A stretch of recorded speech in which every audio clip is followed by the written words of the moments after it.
गुरुदेव की शरण में जाना था तो सूर्य भगवान के पास गए। सूर्य भगवान से प्रार्थना की, गुरुदेव मैं आपसे विद्या पढ़ने के लिए आया हूं, मुझे पढ़ाइए, विद्या दान दीजिए, कृपा करके गुरुदेव विद्या दान दें, विद्या दान दें, मैं आपकी शरण में हूं। संकेत यह मिला कि ज्ञान प्राप्त करने के लिए गुरुदेव की शरण में जाना चाहिए। गुरु कृपा से ही ज्ञान फलीभूत होता है, बिनु गुरु होए कि ज्ञान। गीता में भगवान श्री कृष्ण कहते हैं, तद विद्धि प्रणिपातेन परिप्रश्नेन सेव्यः उपदेक्ष्यन्ति ते ज्ञानम ज्ञानिनस् तत्वदर्शिनः। तद विधि, तद माने उसको, विधि माने जानने के लिए, तद विधि प्रणिपातेन, गुरुदेव की शरण में, अनुभवी पुरुषों की शरण में जाके प्रणिपात करे, दंडवत करे, लकड़ी की तरह सीधे होकर गिर जाना। दंडवत, डंडा बिल्कुल सीधा होता है। हम और जगह टेढ़े रहें पर कम से कम गुरुजी के तो आगे सीधे रहें, वहां तो टेढ़ापन छोड़ दें। सांप भी सब जगह टेढ़ा रहता है पर बिल में प्रवेश करता है तो सीधा होकर प्रवेश कर पाता। इसलिए प्रणिपातेन, फिर परिप्रश्नेन, पहले प्रणाम, क्योंकि श्रद्धावान लभते ज्ञानम, फिर उचित प्रश्नों का प्रयोग करें, गुरुदेव से प्रार्थना करें, अपनी जिज्ञासा रखें। परिप्रश्नेन सेव्या, उसके बाद उपदेक्ष्यन्ति ते ज्ञानम, उनके द्वारा ज्ञान का उपदेश होता है। किनके द्वारा? ज्ञानिनस् तत्वदर्शिनः, तत्वदर्शी पुरुषों के द्वारा ज्ञान मिलता है। गूढ़ौ तत्व न साधु दुरावहि, आरत अधिकारी यह पावहि। तो हनुमान जी के चरित्र से यह शिक्षा लेनी चाहिए कि ज्ञान पाना हो तो गुरुदेव की शरण में जरूर जाए।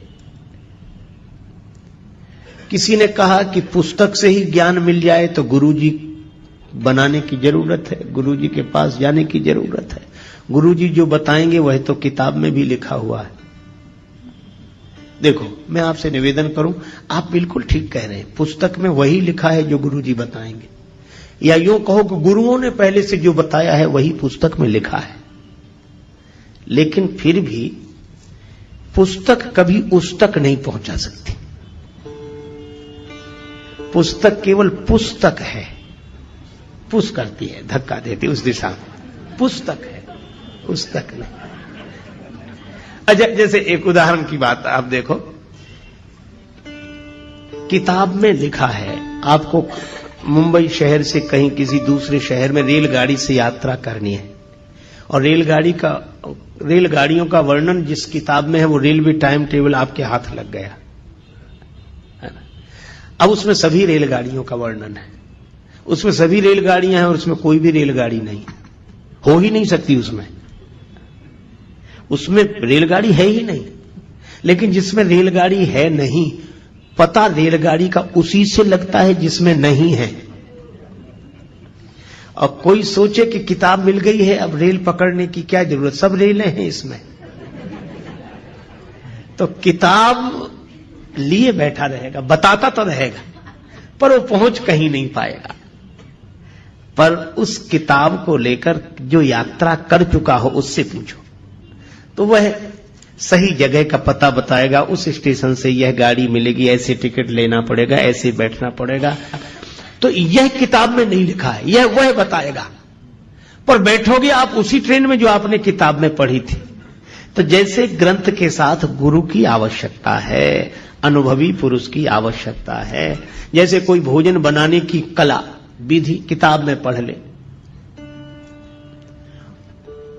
और वो सोचे कि बस इतनी देर पानी को गर्म करे तब दाल डाले उसमें, मान लो उसमें 15 मिनट लिखा हो और आग ही न जल रही हो और घड़ी देखकर कोई दाल डाल दे, पानी गर्म क्या कुनकुना भी नहीं हुआ था।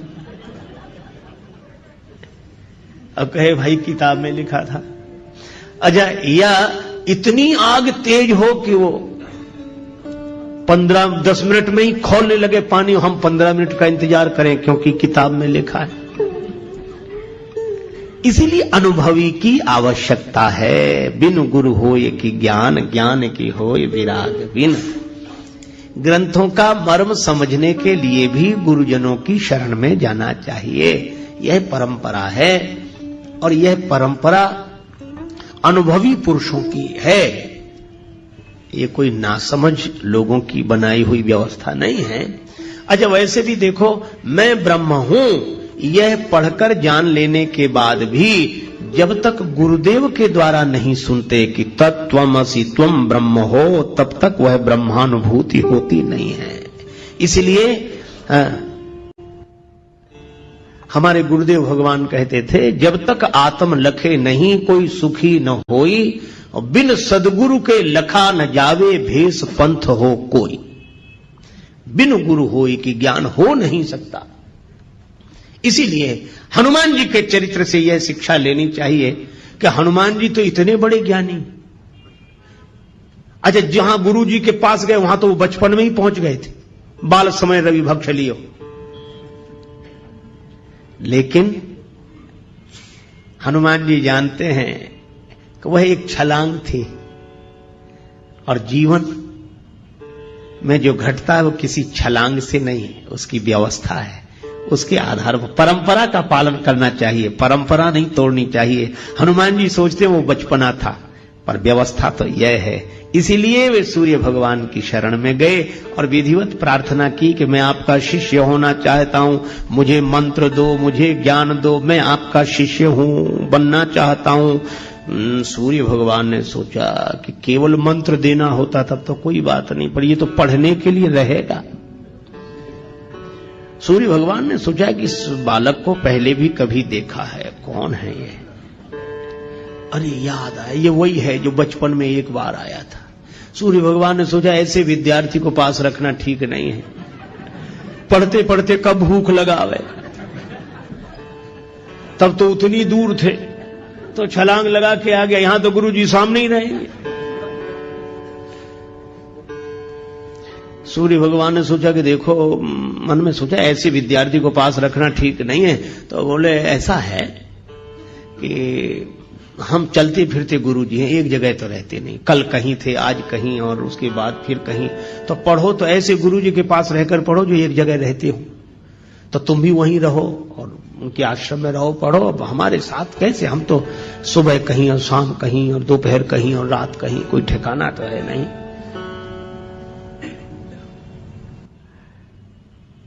हनुमान जी बोले पढ़ेंगे तो आप सही। अनन्य निष्ठा जो थी, पढ़ें।